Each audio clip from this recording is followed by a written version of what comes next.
Tottenham boss Pochettino talking about Arsenal is big flashing warning light. Expert Tottenham boss Mauricio Pochettino is setting off a big flashing warning light by discussing Arsene Wenger at Arsenal, claims expert Ian McGarry. Mauricio Pochettino, constrained by the club's £1 billion new stadium, is having to punch above his weight, just like Arsene Wenger did at Arsenal.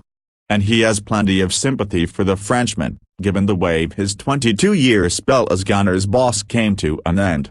All that Arsene Wenger gave for Arsenal, to finish in the way it did was a little bit unfair, said Pochettino. I'd hope, if I had the opportunity to talk with him, to ask him, was it worth it? I hope, or I wish, to be here 20 years and decide to leave or to finish my career here. But McGarry thinks switched-on Spurs fans should be very concerned by what Pochettino, wanted by Manchester United and Real Madrid, is saying. Pochettino's being very clever.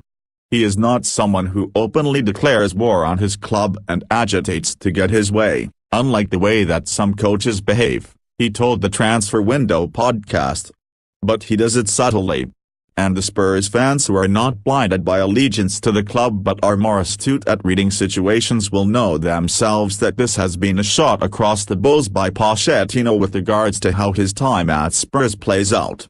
The fact is, he mentions, would I like to stay? Yes. Is it my desire to stay for 20 years? Yes, it is. However, I saw what happened to Arsene Wenger at Arsenal. Now, the fact he even includes Arsene Wenger and his time at Arsenal and those agonizing 10 years without a trophy is a big flashing warning light. You don't introduce that into the narrative unless you have a major point to explicate in terms of what you're trying to say without saying it blatantly.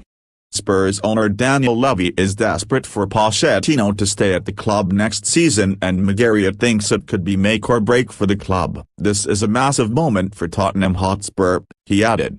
They're moving to this new stadium which is costing far more than they thought. They've got a very good young, mainly progressive, expansive footballing team on the pitch.